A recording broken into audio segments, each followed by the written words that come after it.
All right. So, all right, well, tonight we're going to talk a little bit about the 3 top tests to use to evaluate your risk of heart attack. These are the tests I use routinely in my practice. Many of you, if you see me in the office, you've had these tests done. Some of them may not have been done because if you had certain events, some of these tests won't apply, but 2 of the other ones will. But we'll go by them one by one.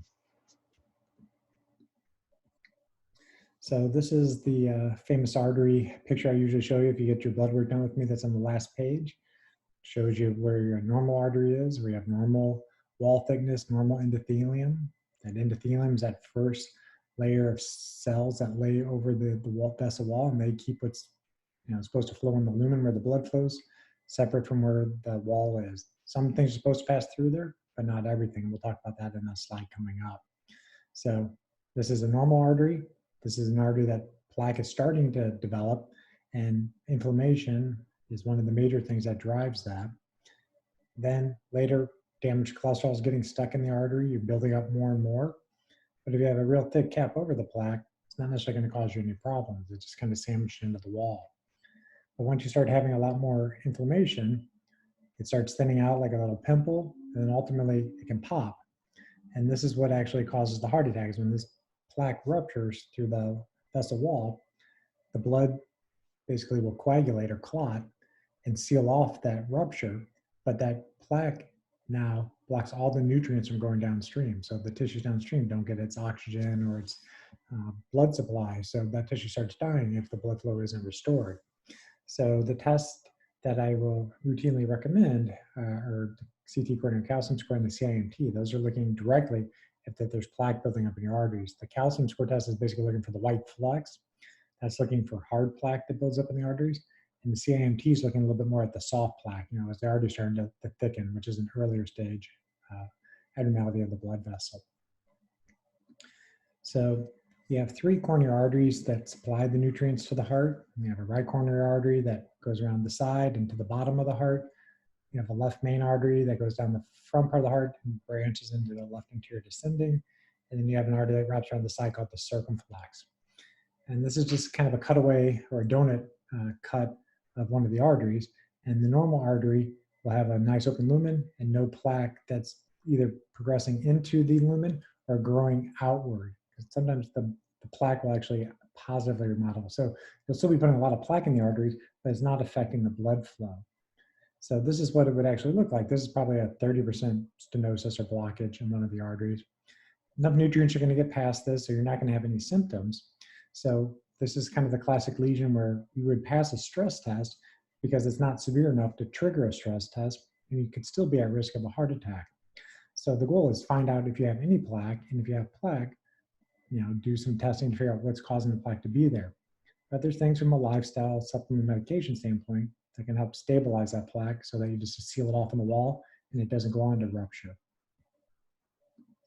So this is a CT coronary calcium score, calcium scan. So this test basically measures how much calcium is in the coronary artery. So this is the left anterior descending artery. This is the left circumflex. This is basically your rib. So bone is white, this is white. So the computer software will tally up how much calcium it sees and pump out a score. So ideally, your score should be 0 because you shouldn't calcify your arteries. And we'll talk a little bit more about what the risk is the higher the score. So I show this picture because, one, this is basically what the test is. You don't really have to do too much prep for it. It takes 5-10 minutes.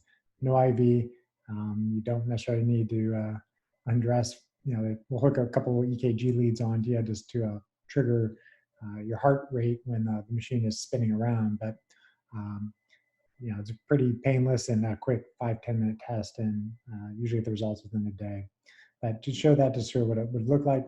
But I showed this picture because both presidents and astronauts now are required to get CT coronary calcium scans. The astronauts have to get it because essentially if they have a lot of plaque and they're up in space, there's nobody coming from them. There's no cath lab, there's no cardiologist in space, so they're kind of on their own. So I think I don't know 100% if this is true, but essentially if you have a calcium score that's greater than 0 and you've been in for a while, they'll still let you go. But if you're a new astronaut and your calcium score is greater than 0, They're not letting you go up to space. And then obviously this is President Clinton. He apparently had passed all his stress tests, all his executive physicals / presidential physicals when he was in office. And only within a couple of years of leaving office, he ends up having a fairly significant heart attack. I don't think it actually damaged too much of his heart, but he ended up needing multi-vessel bypass surgery. And later he had to get some stents as well to kind of fine tune some of the bypasses. So how did he, pass these stress tests, but end up having severe disease only in a couple of years? It's because he was developing plaque slowly, and the plaque wasn't big enough to trigger a stress test. Generally, plaque has to be about 70% occlusive of the artery before you're going to fail a stress test. So stress tests are really good if you're having symptoms. If you have chest pain, pressure, shortness of breath, exercise intolerance, or just feel funny when you're out exercising, walking, or doing any type of activity, and it goes away with rest, that can be due to one of the coronary arteries having a blockage. So the stress test can try to recreate that. But if you pass the stress test, that does not give you, a full-on pass that you're low risk of a heart attack. If you can exercise for 7-8 minutes on stress test, you're low risk, but you're still not zero risk. So who should get a calcium score? These are kind of the Shape Society's guidelines. I'd probably use a slightly lower cutoff, or usually I say if people are 40 and above, they should consider the test, especially if they have some risk factors. But the without known coronary artery disease, or CAD, that's the key. So if you've already had a stent, you've had bypass, you've had angioplasty, you've had a heart attack that didn't require stents, or you've had a stroke, you're already considered a high-risk individual. This test isn't going to add much information to you, so you should kind of skip this one. But if you haven't had those tests, this is a good tiebreaker sometimes, because if your risk is low, you may not necessarily need aggressive medication treatment. If your risk is high, you want to potentially do some advanced blood work. And then many of you done blood work with me, and then we figure out what is driving the plaque and then try to shut down that pathway. So what are the odds? So 6 out of 10 people who do this study are going to have a score over 0. 1 out of 6 will have over 400. 400 is kind of the cutoff of having a severe blockage in one of your arteries. If you have a score over 400, you have a 90% shot that one of your 3 coronary arteries is going to have a severe stenosis in it. And if you have it over 1,000, it's very likely that all 3 of your arteries have some significant plaque. Clinically, I've seen it both ways when people's scores are over 1,000. Essentially, I'm going to end up getting a stress test on somebody if they're brand new and have a calcium score of 400 to make sure that they don't have the severe stenosis. It does not mean necessarily that you're going to get a stent or that you need bypass. It just tells me how safe is it for you to exercise and how aggressive we need to be with your lifestyle, your supplements, and medications. If your score is over 1,000, for the most part, I'm going to be recommending people get a cardiac catheterization to evaluate how much plaque is building up in these arteries. I've seen it both ways where I've done the procedure myself, where I found people with severe disease, they ended up needing bypass surgery. I've also seen it where I've gone in there and there's only 30% blockages, but all the calcium and the plaque was building up on the walls of the artery, but it was growing out. So they had a really thick artery, but where the blood was flowing was fine. So we'll transition into the second test that we use. And if any of you follow me on Instagram, which I encourage you, that's where I'm most active on social media. It's just at Dr. Twyman on Instagram. A couple of weeks ago, I had a CIMT done in my office and have some pictures and kind of have a story about exactly how it went down. But the CIMT is a carotid intimal medial thickness scan. It's a special carotid ultrasound. So yes, there are carotid ultrasounds that are looking at flow. Those are called carotid duplex scans. And some of you might have had these before. And if you've seen me and I've ever listened to your neck, if I hear a brewery, which is basically turbulent blood flow, it's like putting your finger over a garden hose and you just hear the swooshing, then you're concerned you have a fairly significant stenosis on one of your carotid arteries. So this test uses the same technology, but it's measuring something slightly different. So this is a healthy cutaway of an artery, so the blood is flowing normally this way. And so this test basically measures where the blood would interface with the intima, and the media is the second layer. So they measure from here to here, and there's supposed to be a certain thickness as you age. Excuse me. So on this picture, you can see this is obviously thicker. This is abnormal. This is likely soft plaque starting to develop in this person's carotid artery. And this can be reversible. So I'm starting to use this test more and more because it's a good test where you get a snapshot in time. Okay, how healthy are the arteries in your neck? Because if the arteries in your neck are abnormal, it's very likely your heart arteries are abnormal. So this test will give you the thickness and average thickness of the carotid artery, and it'll also give you a vascular age. It'll basically compare you to somebody of your own age, how thick their arteries should be. So if you're a 50-year-old man and your arteries are 70 years old is your arteries. So you want to be much more aggressive with your lifestyle, supplements, and medication to try to stabilize that plaque and ideally start regressing and reversing it. So I've not been using this test enough in my current practice to have follow-up data. I'm starting to get these initially screened and then putting people on the right pathway. But some of the doctors I trained under, Dr. Joel Kahn and Mark Houston, they use this test routinely. And Kahn's really active on Instagram, and he routinely shows pictures of these where he's worked with patients, put them on the right pathway, and the thickness is improving. So the patients' arteries are becoming, quote, younger. So I believe, in his data, because I trained with him and used many of his same protocols. So I'm anticipating I'm going to get the same kind of results. But this test, takes about 15, 20 minutes. Generally, we'll recommend it once a year. Make the intervention that you're going to make, and then repeat it in a year and see is the thing improving. And then the third test, I actually did one of these today in the office, is I measured the endothelial function for a gentleman. So the endothelium is the inner lining of your blood vessels. It's one cell thick, and if you actually took out all your endothelium and laid it flat, it has about the surface area of 6 tennis courts. So it's one of the largest organs in the body. But that endothelium is basically the air traffic controller, which keeps things that are supposed to flow in the lumen from what's supposed to get into the wall of the artery. If the endothelium gets damaged, it's not exactly like leaky gut, but if the endothelium gets damaged, there may be a bigger gap, so stuff can get down below that and start building up in the walls of the artery. One of the major things that the endothelium releases is nitric oxide. Nitric oxide is a gas that dilates your blood vessels, prevents stuff from sticking to the blood vessels, and it also helps with lowering blood pressure. So I typically will show this picture for two reasons. One, this is basically the endothelium. And then, when we talk about particles with cholesterol, big particles don't get through the net, doesn't get through the endothelium. Small little particles, much easier to get through the endothelium than that. But the test that you use to evaluate how healthy your endothelium is called the Indopak. And my office has this device.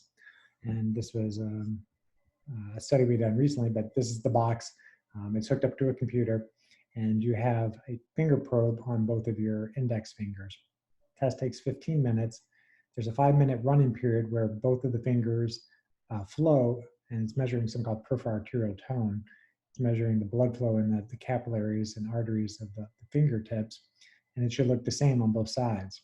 After 5 minutes, we have a blood pressure cuff on your non-dominant arm. We then pump up the blood pressure cuff higher than your blood pressure, and that causes the blood flow to temporarily cease going to that arm. So you're likely to get that pins and needles sensation when this part of the test is going on. But the control arm still keeps looking the same. And then after 5 minutes, you open up the blood pressure cuff, the blood starts flowing back down. And if the arteries are healthy, they see this huge slug of blood, they release nitric oxide to dilate up. So if your arteries can dilate by 1.67 or 67%, it's, quote, normal. But if it's greater than 2 or 2.0, which is doubling in size, that's more optimal. So if your endothelium is healthy, you're much less likely to be putting plaque into your arteries. Your endothelium will actually get dysfunctional or damaged 6-7 years before you'll start putting plaque in your arteries. So if you're younger and you have a calcium score of 0, outstanding. But if you have abnormal endothelial function, you still want to do something about it, because if you don't, you're much more likely to put plaque in your arteries going forward. For somebody who's already had bypass surgery, stents, the Indopak test is still a very valid test. It'll tell you, how healthy are your arteries right now? Are you doing everything from your exercise routine? Are you on the right nutrition regimen? Are you getting enough time out in the sun? Because it's mostly UVA radiation that dilate your arteries by making nitric oxide. So I would still use the Indopak in anybody who's actually had events. Same thing with the carotid scan. If you've had an event, you have a stent, you've had bypass, you can still do the CIMT scan, because that can tell you how healthy your arteries are right now. And if you keep making changes, are the arteries tending to get healthier? But the calcium score test isn't going to be valid. It's not going to be useful for you in that situation. And so I'll just briefly kind of talk about this one. 50% of patients who have heart attacks or strokes have, quote, normal cholesterol levels. And if you guys have been working with me for a while, you know I routinely do the advanced lipid testing with, I've used a couple different companies. I don't want to go too much into the labs tonight. I might end up doing a full-on webinar just on like how to interpret your labs. So I might just kind of hold off on here for right now. But most of you already know my website. It's just apollocardiology.com. I have links to type of glasses I have, and there's a link to one of the supplement companies. If you're interested, you definitely don't need to use it. But there's scheduling for my office, phone numbers, everything you need for my practice is on this website. And then, like I said, mostly on Instagram, putting my social media stuff. So I'll stop the share here, and then I'll open it back up to questions. So let me, I'm not going to mute everybody at once, but if you want to be unmuted, I will change it right now. So, okay, yep, should be changed. So if you would like to ask a question live, you can click on the little button on the bottom left where it says mute and mute yourself and talk, or you can type in the chat box and I'll read the question aloud to everybody. All right. So the question was, I had a calcium scan at my prior practice, but that wasn't an MRI. Should I repeat the test? So that test, that calcium scan was the original test. It's called the CT coronary calcium score or calcium scan. The previous practice did not have an MRI. They had the calcium scan machine. So it depends on what the score initially was. If your score is 0, you probably don't need to repeat the test, except maybe every 3, probably 5 years. Now, if your score is greater than 0, but less than 400, maybe you're going to repeat it in 1 to 2 years. If your score is over 400, you're a high-risk individual. You're probably never going to repeat the test. So it's somewhat individualized. That's kind of the ballpark. But the calcium scan, typically, I will do once patients turn 40. I've done it as young as somebody who's 28. I think the oldest person I've done is 80 something, and that person still had a calcium score of 0. So it is possible to still have low risk of heart attack and stroke even in your 80s.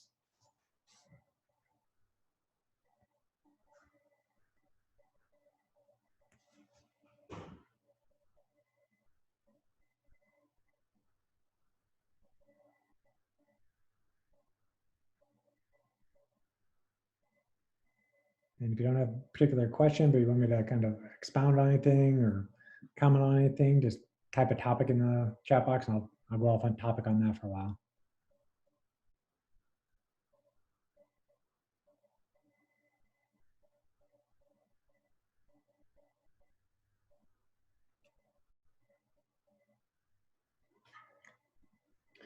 So I'm gonna be a little bit careful is that I'm not going to read anybody's like personal medical stories in this type of stuff, but classically, if your calcium score is over 400, and you're asymptomatic, it's mostly going to be treating with lifestyle supplements and medications. It's not necessarily going to require procedures. But if your calcium score is over 400, then I would consider getting the CIMT test and Indopak to tell you, is that calcium plaque buildup old, or are you still actively at risk of keep putting more and more plaque into the arteries? Question about sunlight exposure. Did they expound about like what specific question is sunlight? I mean, my answer is more the better, but is there a specific question about sunlight exposure? And then let's see. Okay, covering eyes. For the most part, no.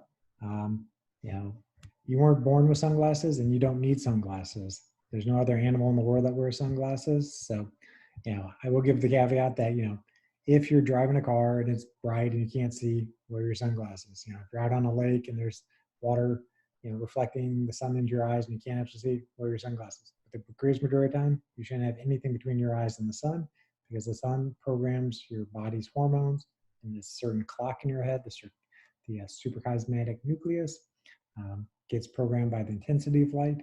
And if you're wearing sunglasses, the body gets different messages. So,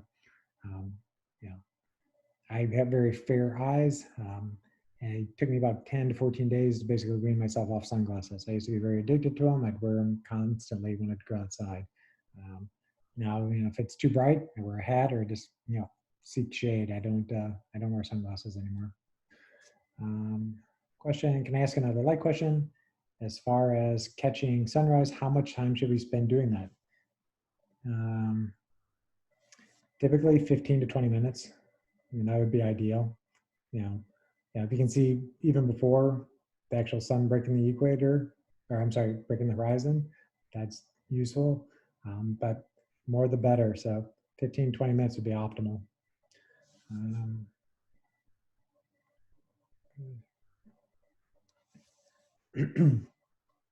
So a question about best time of day to exercise. You hear about morning heart attacks because of cortisol.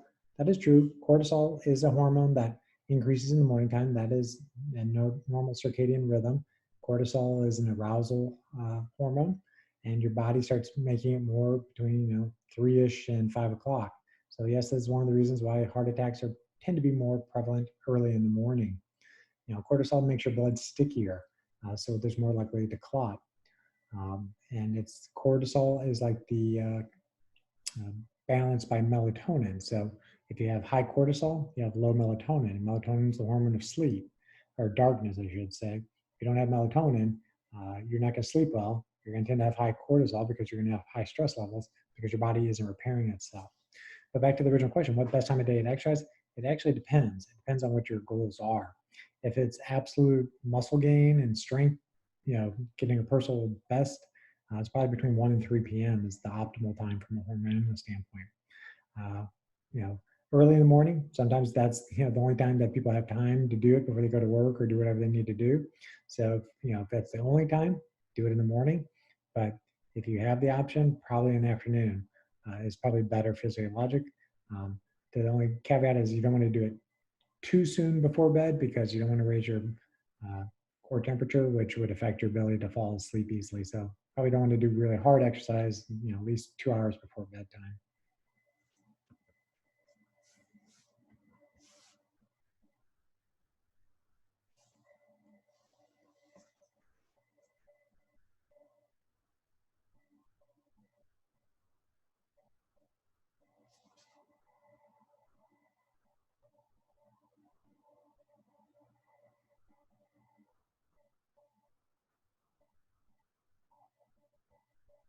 Mhm.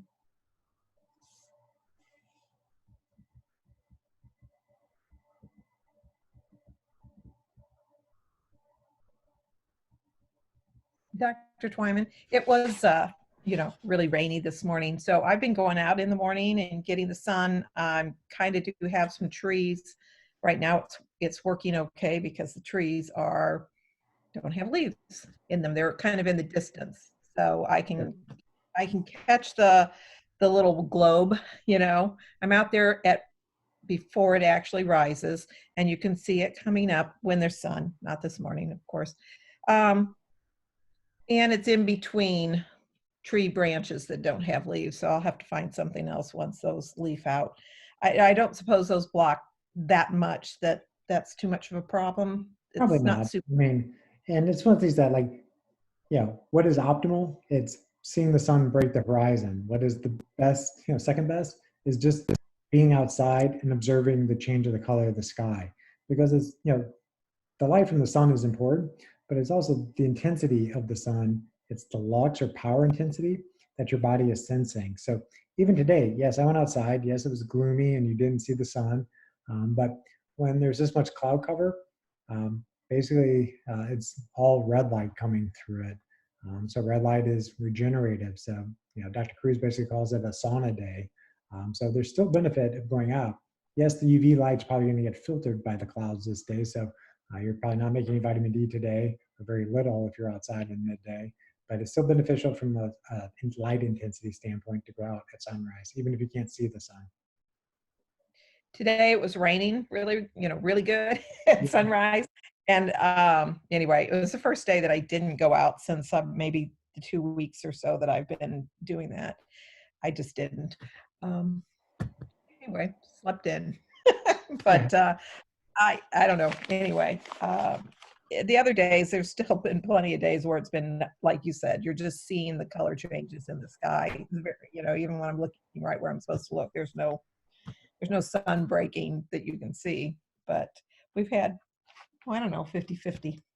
Right. And it's also just a habit. I mean, except when I've been in planes, which I try not to do for sunrise, Since 2019, January 1st, I've really not missed the sunrise. And so it's just more of a habit that, that's how I build my day. I'm always up before sunrise and mitigating my light environment before the sun rises. But that's usually how I kind of really start the day. Once the sun rises, then I'll go exercise and eat breakfast. There's many times I eat before sunrise because the way my schedule works, but I really try to kind of build my life around the way the sun is up and down. So that's great. All right. Well, I have another couple of written questions. One of them is, do I believe that exercising in the fasted state is beneficial for glucose management? I do. There is some data that if you can exercise in the morning fasted, maybe you're gonna have some better glucose. You're gonna deplete glycogen quicker, and you're probably gonna be able to control your blood sugar well. But it's one of the things that, the biggest thing that drives glucose is actually your light environment, even more than the carbohydrates that you put in your system. So the challenge is that if you're working out in the morning time, it's where do you work out? So if people work out in a brightly lit gym at 5 a.m., no, their blood sugar is going to be high because the blue light from the artificial light is going to raise certain pathways in your mitochondria and raise your blood sugar irrespective of what you're eating. So if you're going to exercise before sunrise, ideally you do it outside or you do it under red light. All right, let's see.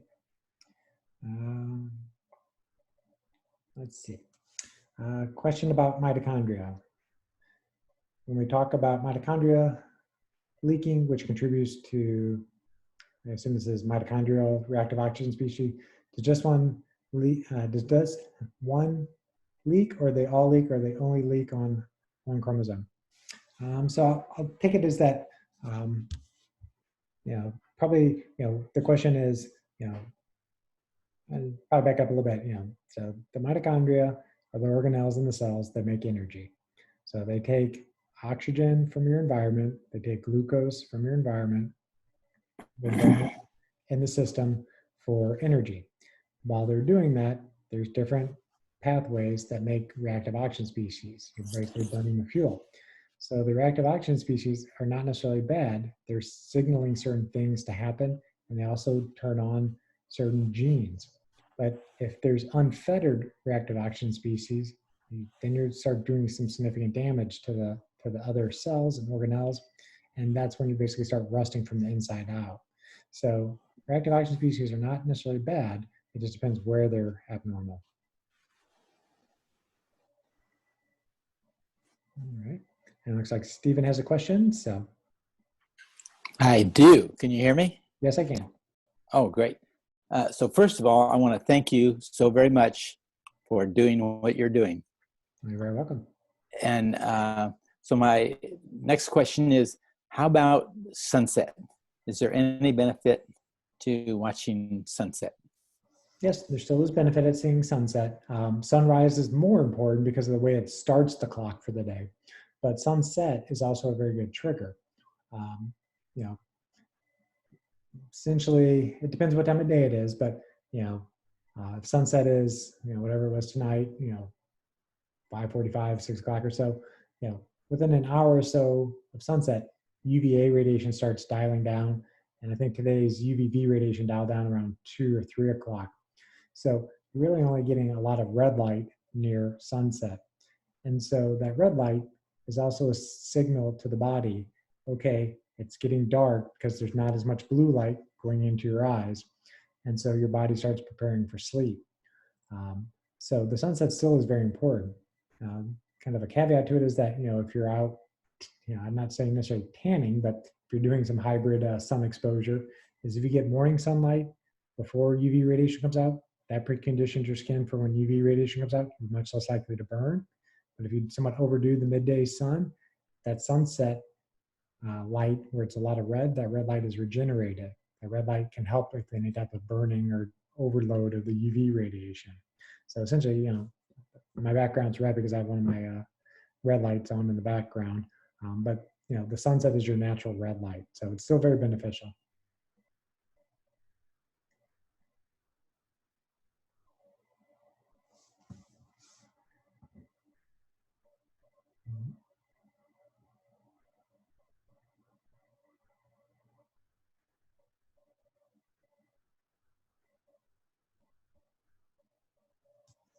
All right.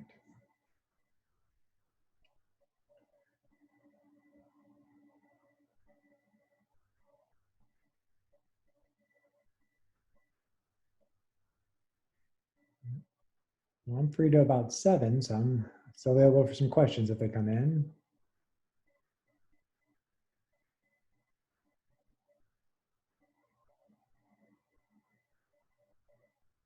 And I'm waiting for the questions to come in. For the people who are new to this format, I am recording this. Usually takes the processing thing about an hour to kind of process and then upload to Facebook. So I will have this up on Facebook sometime tomorrow morning in the private group. But maybe while waiting for some other questions to come in. So I've basically done kind of intro to energy management of mitochondria. I've done a nutrition one. I've done a sleep one, and now we're doing kind of the 3 tests for a heart attack. We'll probably have to do an exercise one coming up soon, but if you scan in the chat box, what else would you like to hear about next week or the week after? And I'll maybe try to do a fan's choice for the last one. So the question was, how many weeks will I be doing this series? Initially, it's planned for 6 weeks, and then after 6 weeks, we'll have to kind of figure out what we all want to do. Is other forms of exercise besides walking helpful? Bicycling, of course, yes. Anything that you can do to get your body moving is beneficial. So I will make a caveat that walking is activity. Walking is excellent. I literally was just outside walking in the drizzle because I'm doing a 75 hard program, so I have to work out 45 minutes outside no matter what the weather is. So I was out walking right before I came in here to chat with you guys. But walking is not necessarily exercise, because exercise is something where you stimulate the body for an adaptive response. The body has to recover from that stressor and get better. Walking, you're usually not stressing yourself enough. Now, if you're power walking and you're breathless, maybe you are actually stressing yourself enough to improve it, but most of the time you have to push yourself harder than that. But bicycling is outstanding. So, I understand people have some orthopedic issues and they're not going to be out there, pounding the pavement. And honestly, I don't necessarily recommend people run unless they absolutely love the running because of the way it beats up the joints so bad. So, yeah, bicycling is excellent. So, interpreting lab results. Okay, yeah, maybe I'll definitely probably do that one as in one. I'll pull up a copy of my recent blood work so I don't have to break HIPAA on anybody, and I'll just show you what my blood work was, and I'll show you one by one what I used to interpret it. I got a question about more views about water. So water is an interesting topic. The majority of your body is water. I don't know if you really want me to go down the rabbit hole of deuterium depleted water, but the most important water is actually the water that your mitochondria makes. It's not the water that you drink. So, to kind of go back for a little biology lesson is that, how photosynthesis works, the plants have roots in the ground. They're getting water and nutrients from the ground. They're getting carbon dioxide from the air and sunlight.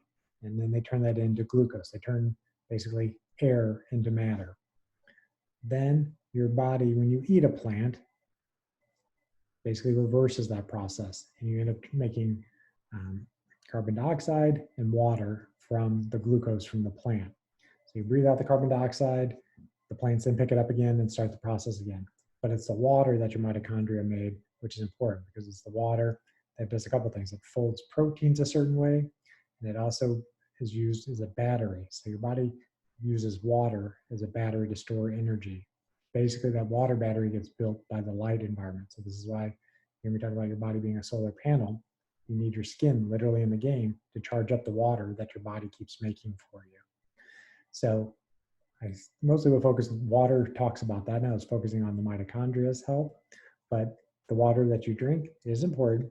I tend to just recommend people avoid drinking fluorinated water. I'm not anti-fluoride because I don't believe it helps your teeth, but fluoride essentially doesn't allow the battery in the water to be as big. It's, the term is called the dielectric blocker. You basically have a half-charged iPhone when you have fluoride in the water. So that's the reason I recommend people consider drinking spring water or glacial water as kind of the go-tos. Yeah, frequently get the question about RO or reverse osmosis water. RO is okay if you know what you're doing and you get it remineralized the way that you need it to. So RO is good in a pinch, but I wouldn't drink strict RO water as your only source of water.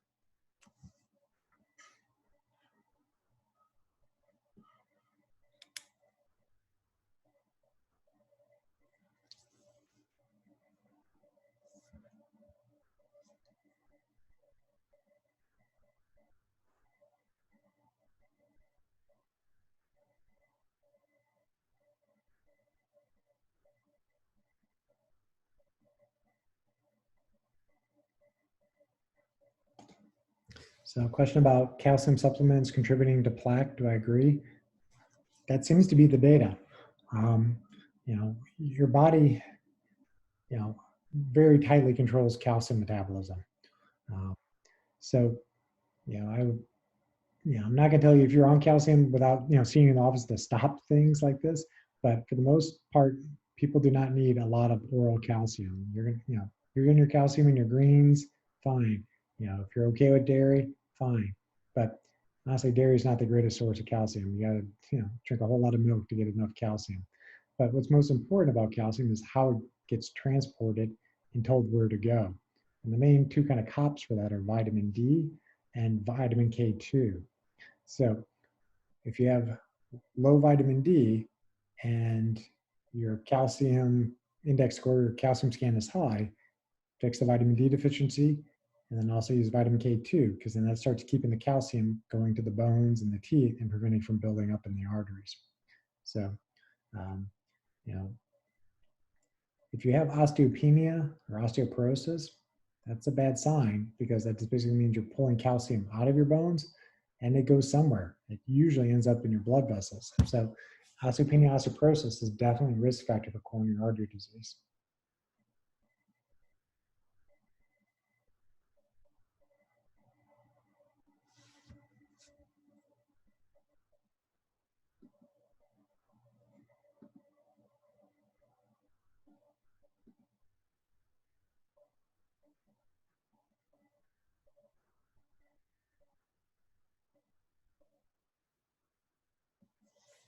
So what device do I have in my room? I have a EMR Tech, and it's TEK. It's their, I think it's called their Firestorm. It's their smallest red light box. It has two settings. It has kind of a more kind of global lighting, where you just are task lighting, and then it has the central diode, which is mostly its therapeutic bulb, and that thing puts out a lot of light. So I have that one on right now just to back illuminate myself, but typically I use this one maybe 20 minutes a day to, front area, and then, dial it down to the lower intensity light if I just want a light in a room. But I have a lot of different red lights in my house. So, but if you only had one, this was a decent idea to use this one. And that's probably my third or fourth red light box, but this one has very low EMFs, and this is the one that Jack Cruz usually recommends. How do I feel about resveratrol supplements? Depends. I still recommend them in the right circumstances, but it's better to get resveratrol from the source. So it doesn't mean you necessarily need to drink, red wine. You can get it from grape juice, but it's more interesting to understand how resveratrol actually works. Resveratrol is a UV absorbing compound.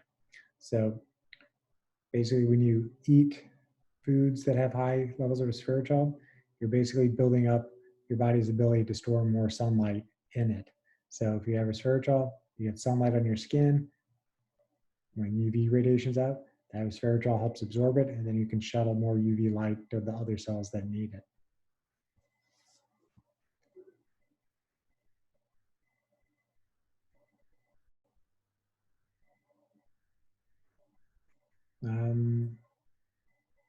Mostly it's going to be grapes are the main source of resveratrol. I think there's a couple other, I think cranberries might have some. I'm really not up on all the sources of resveratrol at this point, because I mostly just focus on the red wine, because that's usually the question I get.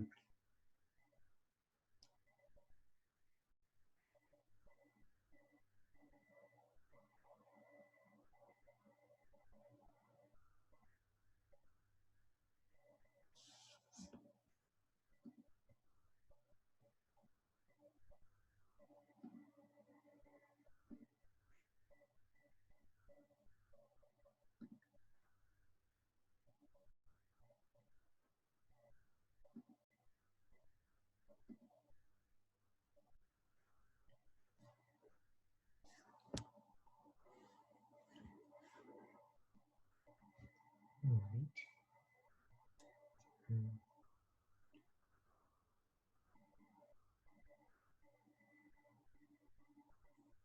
There's a kind of a general question about liver enzymes being elevated. Just means something's going on in the system. I mean, your liver is the major detoxification organ. So yes, if you have an infection, that's going to be up. If if there's some other stress that your body's trying to deal with, your liver enzymes can be up.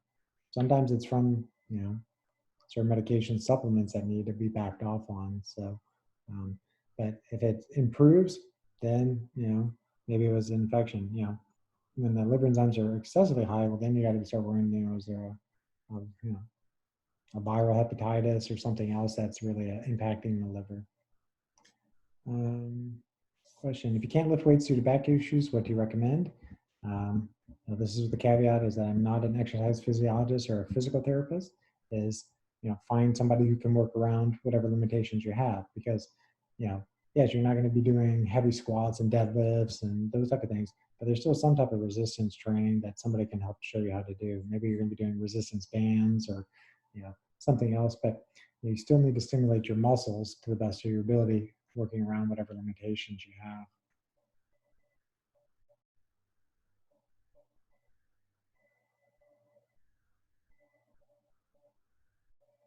And it's been a while, but I mean, I did do a water aerobics class a couple years ago to see what it was all about. And yeah, they have some of these like underwater weight things. It's actually much harder than I ever imagined it to be. So, that might be a possibility is water aerobics, because then it takes the weight off of the joints in the back, and sometimes people can tolerate that then.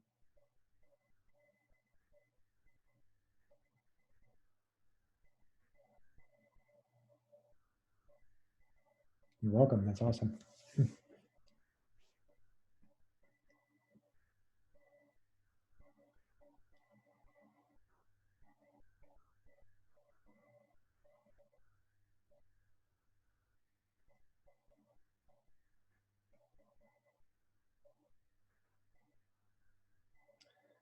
Yeah, that's a good option too. The 20 Minutes to Fitness. I don't recommend the book as much anymore. I still believe in it. The Big Five, that it's Doug McGuff. I don't remember the name of the book in just a second, but he's an ER doc, and he basically has 5 big exercises that basically the 20-minute fitness people somewhat do, and it's the slow, controlled contractions where you go to complete muscle failure. So that can be useful. I mean, those are usually good for just staying metabolically healthy. That's all the amount you would truly need. But if you're going to need to build up more muscle, you'll probably need to do a little bit more activity. Question: does heat drive inflammation? No, not necessarily. I mean, heat helps, bring blood flow to the area, and the blood can kind of help clear the inflammation.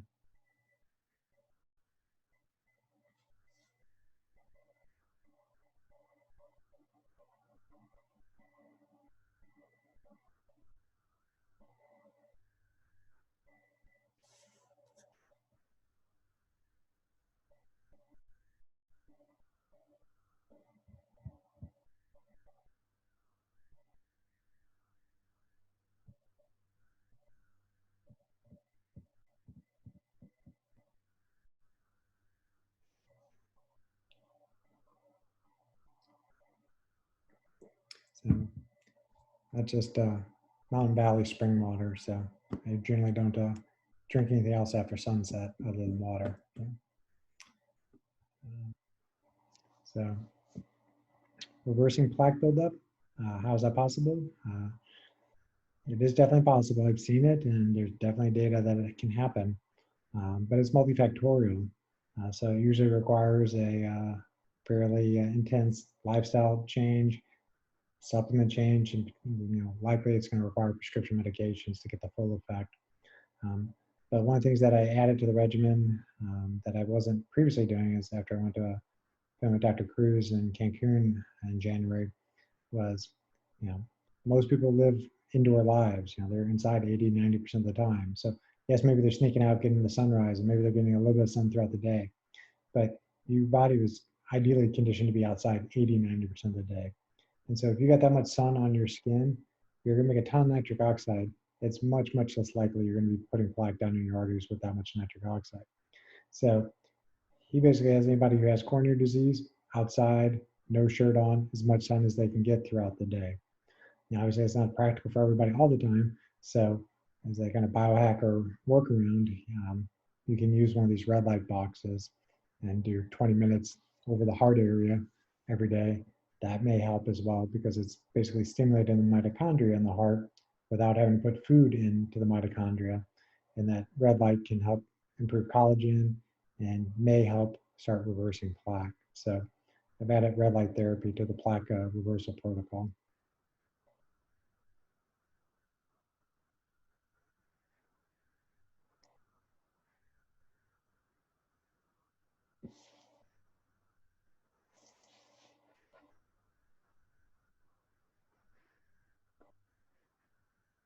So yes, no. So there's a question about light bulbs. So are red light LEDs okay? Yes. I mean, that's what I have in this one lamp to my side. I basically have a lamp that has just a $10, $15 LED bulb from Lowe's or Home Depot. Nothing special about it. You know, I basically have that lamp tied into my Wi-Fi router. So if this light's on, I know the Wi-Fi router's on. So, and I just flip it off and then I know it shuts off. But the red LEDs, you're not going to get a metabolic benefit out of them unless you get the right wavelengths of them. So those are a little more complex to kind of do at home. You got to really know what you're doing to get the right bulb for that part. But if you just need a task lighting, you can get a $10, $15 red light bulb. The LEDs are fine if it's red because it's just going to be usually 600, 650 nanometers, something like that. There's not going to be a lot of blue light coming out of that one. But it's not exactly correct. Yes, you can get incandescent bulbs, it's just more complex. There are, you can get them as holiday and party bulbs and other things. And I know I don't follow politics too much, but I did hear that there's a possible reversal of the incandescent ban, so maybe they'll be coming back. Question about LED frequency, bad for the retina. It's probably the flicker effect. That is something that could be a problem, but there's not going to be a lot of light bulbs that don't have some amount of flicker. And the only way to test, and I don't have one, is you need a flicker meter, and you can just hold it up to the bulb and it'll tell you how many times a second it's going on and off. You can sometimes get an idea. This works more for kind of overhead lights, is take your iPhone and put it in slow motion mode for video and take like a 5-second video of a light bulb and then play it back. And if it has a strobe or flicker effect, you'll see it flashing in the slow-mo replay.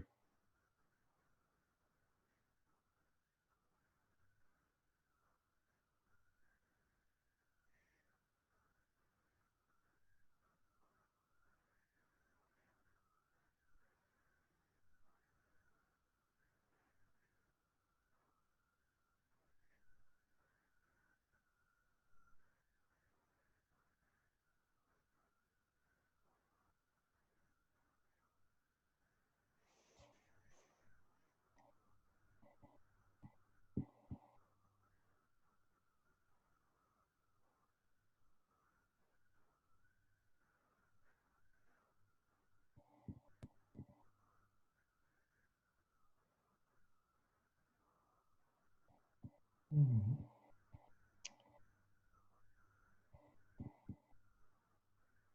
So do we have any other questions coming in tonight?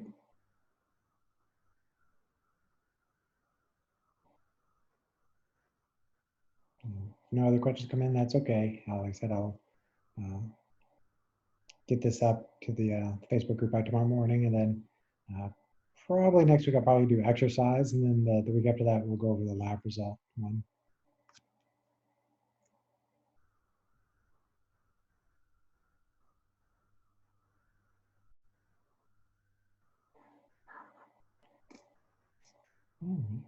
You're very welcome. So.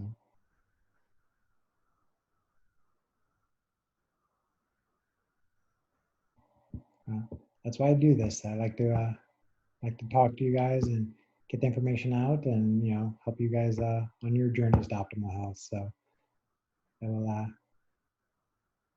let you guys go for the evening, and I'll be back here with you next week. So take care.